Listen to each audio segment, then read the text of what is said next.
जय सद्गुरू मैत्रिणींनो, कसे आहात? मस्त आहात ना? तर मैत्रिणींनो, आमच्याकडे आहे इथे सप्ताह. तर इथे श्रावण महिन्यात सप्ताह असतो. तर इथे सप्ताह चालू होऊन 3 दिवस झालेले आहेत. तर इथं मी माझ्या मैत्रिणीच्या घरी आलेली आहे. तर इथे सप्ताह जे कीर्तनकार आहेत ते जेवायला येणार आहेत. तर चला आपण पाहूया पुढे. तर इथे बरेच मंडळी, नातेवाईक वगैरे सगळे आहेत. ते हे इथं आहेत माझी सासवा, जेठाण्या वगैरे, नंदा, सगळ्यांचे मी इथे पाय पडत आहेत. आणि आता जे कीर्तनकार महाराज येणार आहेत जेवायला, त्यांच्याकडे इथे भोजन ठेवलेलं आहे. तर चला आपण पाहूया. आता ते येतीलच मैत्रिणींनो. तोपर्यंत इथं सर्व तयारी झालेली आहे, जेवणा खावण्याची सर्व तयारी. आणि आता हे कीर्तनकार महाराज आल्यावर तुम्ही पाहू शकता इथे मग आम्ही वगैरे तर म्हणजे त्यांना जे जेवणासाठी वगैरे वाढतो तर पाहू शकता तुम्ही इथे. आता हे कीर्तनकार आलेले आहेत आणि जे मुख्य कीर्तन करणारे आहेत ते नंतर येणार आहेत. कंदाना हे आहेत का कीर्तन करतात का? ऐकायला यायला पाहिजे तुमचं कीर्तन. कुठला आहे रे तू? मग जास्त मग कुठून आला तू आता? आता कंदाण्याहून आला.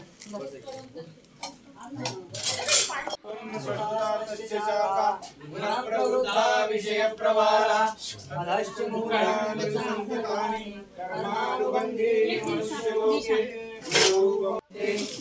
प्रवृत्ति पुराणी निर्माण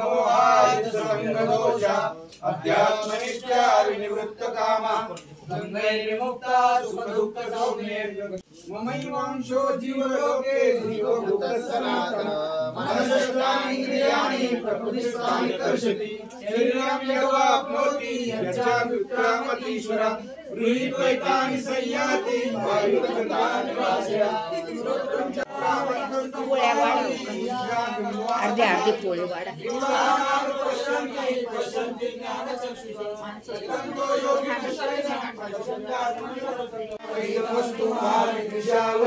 ओम शांति शांति शांति कुंडलिक श्री ज्ञानदेव तुकाराम भगवान की जय. मौली ज्ञानेश्वर महाराज की जय.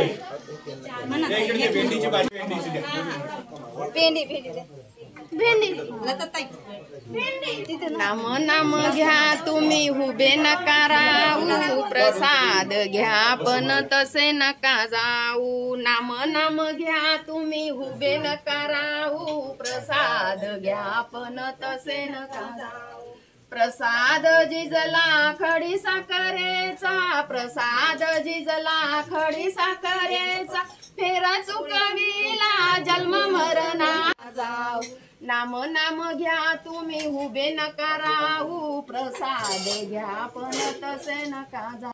विठ्ठला बरा मारिला टोलानी कंबर जोडिले, विठ्ठला बरा मारिला टोलानी कंबर जोडिला. झेंडा रोविला गजर हरिनामाचा झेंडा रो झेंडा पुकारिला.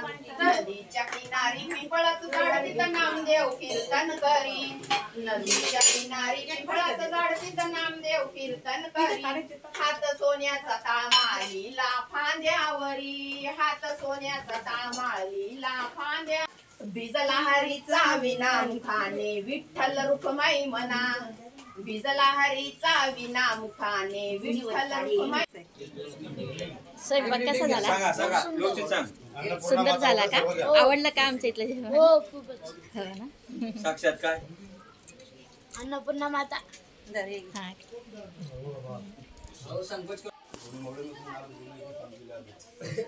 इथं आपले छोटे महाराज आहेत हिमांशू. तर बघा किती गोड आहेत ते, कीर्तनकार आहेत.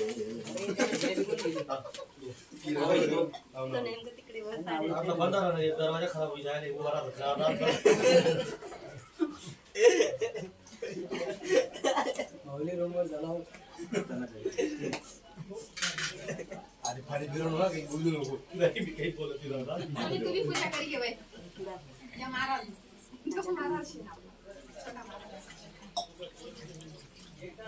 नाव सांगितलं जोरात बोल ना, जोरात बोल. छान नाव आहे. आम्हाला फोटो काढायचा आहे. तुझ्याबरोबर काढू ना. तर ते जेवण आता झालेले आहेत त्यांचे. आता आम्ही बसलेलो आहोत जेवायला. तर आता आमचं सुद्धा इथे जेवण झाल्यानंतर आम्ही कीर्तन बघायला जाणार आहोत. तुम्ही पाहू शकता इथे वरण भात, मटकीची उसळ, जिलेबी आणि भेळ आहे.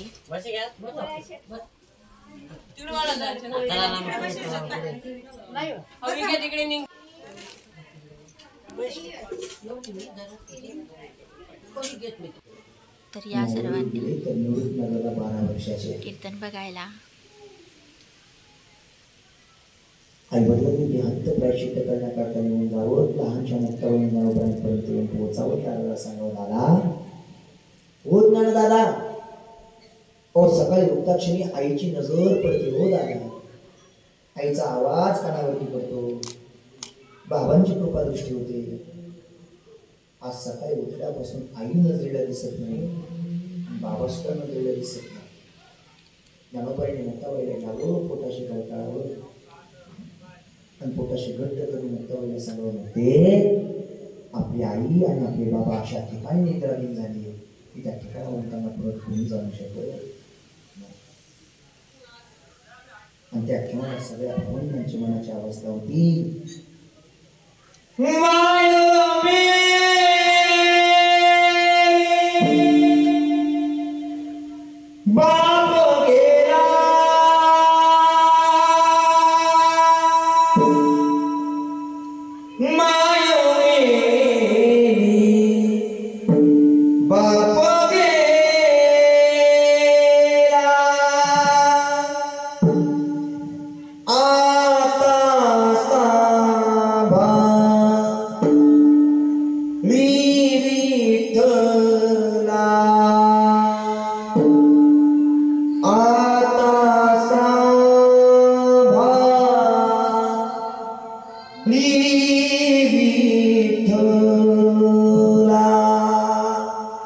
सगळ्या भावनांनी विश्वाच्या मालकाला हात सुद्धा देवाला सांगावं, देवा हा जीवनामधून आई सुद्धा घेऊन गेला आणि बाप सुद्धा घेऊन गेला, आता सर्वस्व तूच आहे.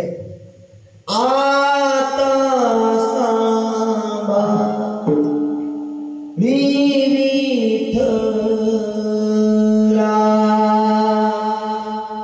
आता सांभा मी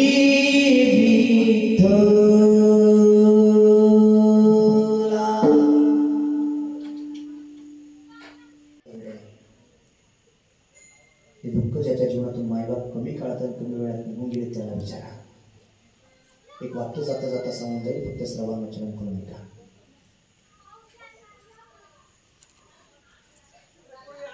आईवडील तुमच्या आमच्या असू द्या,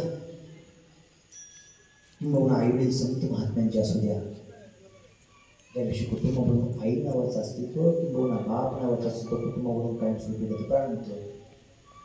त्या दिवशी कुटुंबावरती जो अंधार पडतो, तो अंधार कितीही उलटे चिरले, कितीही मरकुरी पडतो, नवी नवी लाखो करोडो मेणबत्त्या जरी लावल्या तर तो प्रकाश भरून निघत नाही. तो माय आणि बाळ दिल्याचा अंधार असतो. तोच अंधार या भावनांच्या कुटुंबावरती कमी काळ कमी वेळात पडलेला होता. आणि अशा अवस्थेमध्ये मुक्ताबाईंनी ज्ञानोबाईंना सावध करावं दादा. ज्या वेळेला मुक्ताबाईंच्या पोटाला भूक लागली, मुक्ताबाईंनी सांगावं दादा तर बघून आनंद तीर्थक्षेत्रामध्ये काही मिळते का. ज्ञानोबाईंनी झोळी तयार करावी, गळ्यामध्ये झोळी अटकावी आणि आनंद तीर्थक्षेत्रापर्यंत जाऊन पोहोचावं. म्हणजे आवाज द्या बा.